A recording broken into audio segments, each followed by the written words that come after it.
Hormuz കടലിടുക്കിനെ ചൊല്ലിയുള്ള പോരാട്ടം പുനരാരംഭിക്കുന്നതിനിടയിൽ കഴിഞ്ഞ മാസം ഒപ്പുവെച്ച ധാരണാപത്രം പാലിക്കണമെന്നും സംഘർഷം കൂടുതൽ വഷളാക്കുന്ന നടപടികൾ ഒഴിവാക്കണമെന്നും യുഎസിനോടും ഇറാനോടും അഭ്യർത്ഥിച്ച് പാകിസ്ഥാനും കുവൈറ്റും. പാകിസ്ഥാൻ വിദേശകാര്യമന്ത്രി ഇഷാഖ് ദറും കുവൈറ്റ് വിദേശകാര്യമന്ത്രി ഷെയ്ഖ് ജറാ ജാബർ അൽ അഹമ്മദ് അൽ സബാഹും തമ്മിലുള്ള ടെലിഫോൺ സംഭാഷണത്തിനിടെയാണ് ഈ അഭ്യർത്ഥന വന്നതെന്ന് പാകിസ്ഥാൻ വിദേശകാര്യ ഓഫീസ് അറിയിച്ചു. പോരാട്ടം രൂക്ഷമായതോടെ സൈനിക അടിസ്ഥാന സൗകര്യ കേന്ദ്രങ്ങൾ ലക്ഷ്യമിട്ട യുഎസും ഇറാനും ശനിയാഴ്ച പുതിയ ആക്രമണങ്ങൾ നടത്തിയ സാഹചര്യത്തിലാണ് ഈ ആഹ്വാനം ഉണ്ടായത്. സംഭാഷണത്തിനിടെ മേഖലയിലെ ഏറ്റവും പുതിയ സംഭവവികാസങ്ങളെക്കുറിച്ച് ഇരു നേതാക്കളും ചർച്ച ചെയ്തു. തന്റെ രാജ്യത്തിന്റെ പ്രദേശത്ത് തുടർച്ചയായി നടക്കുന്ന ആക്രമണങ്ങളിൽ കുവൈറ്റ് വിദേശകാര്യമന്ത്രി ഗുരുതരമായ ആശങ്കകൾ പ്രകടിപ്പിക്കുകയും എല്ലാ കക്ഷികളും സംയമനം പാലിക്കുകയും ധാരണാപത്രം പൂർണ്ണമായും നടപ്പിലാക്കുകയും ചെയ്യുമെന്ന് പ്രതീക്ഷിക്കുന്നതായി പറഞ്ഞു. ഇറാനിയൻ ആക്രമണങ്ങളിൽ ഒരു ഡീസലൈനേഷൻ പ്ലാന്റിനും എണ്ണ ഉൽപാദന കേന്ദ്രത്തിനും കേടുപാടുകൾ സംഭവിച്ചതായി അധികൃതർ റിപ്പോർട്ട് ചെയ്തതോടെ ഏറ്റവും പുതിയ ശത്രുത ബാധിച്ച രാജ്യങ്ങളിൽ കുവൈത്തും ഉൾപ്പെടുന്നു. ആക്രമണങ്ങളെ തുടർന്ന്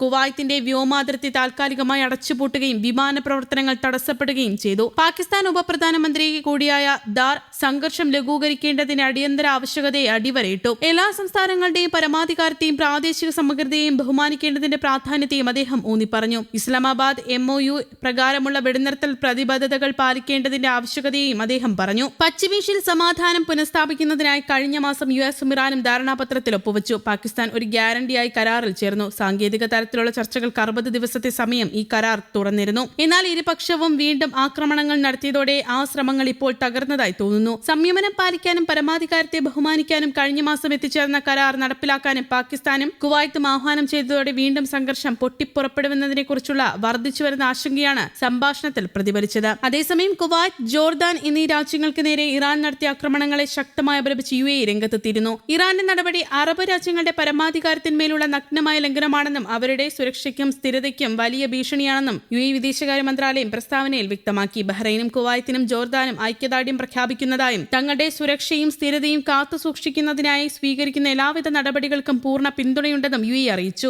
കുവൈത്തിലെയും ജോർദാനിലെയും അമേരിക്കൻ സൈനിക താവളങ്ങളെയാണ് തങ്ങൾ ലക്ഷ്യമിട്ടതെന്നും തങ്ങൾക്കെതിരെ ആക്രമണം നടത്താൻ അമേരിക്കയ്ക്ക് സൗകര്യമൊരുക്കുന്ന അയൽ രാജ്യങ്ങൾ ശക്തമായി തിരിച്ചടി നേരിടുമെന്നും ഇറാൻ സൈന്യം അറിയിച്ചു. US-ലെ സൈനിക താവളങ്ങൾ അനുവദിക്കുന്നതും ഇറാൻ മണ്ണിലേക്ക് ആക്രമണം നടത്താൻ അവർക്ക് അനുവാദം നൽകുന്നതും ഒരു തരത്തിലും അംഗീകരിക്കാൻ കഴിയില്ല. ഇതിന് തക്കതായ മറുപടി നൽകേണ്ടി വരുമെന്ന് അയൽ രാജ്യങ്ങൾ മനസ്സിലാക്കണമെന്നും ഇറാൻ സൈന്യം പ്രസ്താവനയിൽ വ്യക്തമാക്കി. ജോർദാനിലെ അൽ അസ്രഖ് വ്യോമതാവളത്തിൽ ബാലിസ്റ്റിക് മിസൈൽ ആക്രമണമാണ് നടത്തിയത്. അതോടൊപ്പം കുവൈത്തിലെ അലി അൽ സലീം വ്യോമതാവളത്തിലെ ഉപഗ്രഹ ആശയവിനിമയ കേന്ദ്രവും ഏർലി വാർണിംഗ് റഡാർ സംവിധാനവും അൽ ഷുഹൈബ മേഖലയിലുള്ള US സൈനിക പിയർ തകർത്തതായും ഇറാൻ റവല്യൂഷണറി ഗാർഡ് അറിയിച്ചു. എന്നാൽ ബഹ്റൈനെ ലക്ഷ്യമിട്ട് ഇറാൻ നടത്തിയ നിരവധി വ്യോമാക്രമണങ്ങളെ പ്രതിരോധ സംവിധാനങ്ങൾ വഴി വിജയകരമായി നശിപ്പിച്ചതായി ബഹ്റൈൻ പ്രതിരോധ മന്ത്രാലയം അറിയിച്ചു. അതേസമയം തുറമുഖങ്ങൾ, ഗതാഗത ശൃംഖലകൾ, ആശയവിനിമയ സംവിധാനങ്ങൾ, ആശുപത്രികളടക്കം ഇറാന്റെ പൊതു അടിസ്ഥാന സൗകര്യങ്ങൾക്ക് നേരെ അമേരിക്ക നടത്തുന്ന തുടർച്ചയായ സൈനികാക്രമണങ്ങളെ കടുത്ത ഭാഷയിൽ അപലപിച്ച ഐക്യരാഷ്ട്രസഭയിലെ ഇറാൻ സ്ഥിരം പ്രതിനിധി അമീർ സയ്യിദ് ഇരവാനി രംഗത്തെത്തിയിരുന്നു.